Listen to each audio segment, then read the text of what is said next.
Peace, family. Welcome to Papoetic. Today we'll be looking at the poet and writer Peggy Robles-Alvarado, coming to us from the Bronx, New York, in the Nuyorican and the Dominican writers' traditions. And for me, Peggy is a sister in the movement, even though I'm a Brooklyn head.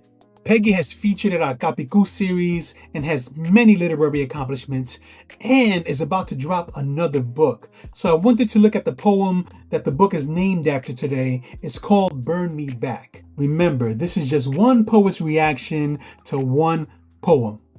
Let's go. Peggy lost her father almost a decade ago in 2016. I don't know about the full book yet, but I know this poem is a meditation on his passing. If you followed her on social media, you'll see she has these small poems to her father. She calls herself a selfish daughter. Maybe this book explains that. Papi's death was a downed power line on an island I tried to candle with breath. Tried to resuscitate heart with words screaming into empty palms. Tried to kindle his flame with waterlogged match and empty fuel barrel. Where can I find his spark now? Right away, we're struck by the connection to Puerto Rico, where her father was from, and the devastation of hurricane season.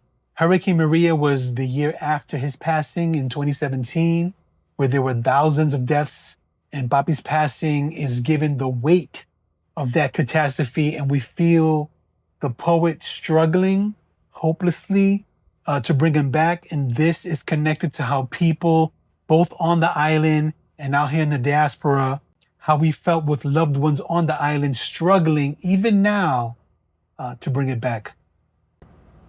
I got no fuel left. Nothing to tender his ash and burn mark, just this howl. Like the winds that follow the eye of a storm approaching my door each time I think grief has receded. That, to me, is about the nature of mourning. It's not linear. Like sometimes you hear about the 5 stages of grief. It can be a storm, everything all at once. And what is a howl, right? It's primitive, it's unstructured. It's a poet finding out that her words, the words that we've wielded like weapons and witchcraft, here they're just not enough. It sets in. Water has always been my savior, but now I summon the rage of a burning thing. A burning thing that isn't just me. I need the flash of lightning that can reignite a nervous system into normal. Need the gunpowder and smoke of a current that can scorch me back to him, please. Burn me back. Bring him closer. Set ablaze so I can remember his warmth. I've been told too much fire can hurt, but this agony be a firewall I'm willing to breach. This aftermath be hot coal I'm willing to drag torso over. So let these hands scar, if it means I get to greet the flash of his smile once more. Let my body of water dissipate into mist over mountain if it means he comes to me, luminous.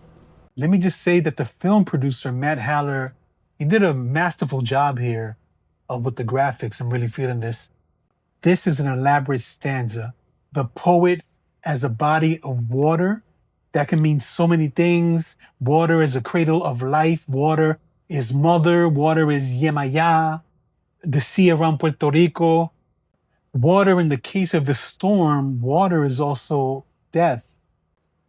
This might be cheating, but elsewhere in Peggy's work, she channels the Kalunga line, which is a Central African belief that the sea is the border between the living and the spiritual realms, the ancestral realms. And it represents being neither here nor there, which is also key to Nuyorican and Chicana aesthetics in literature. Here's the thing too, the Kalunga is also the great fire, the great spark that created the universe, the planets, the solar systems, everything.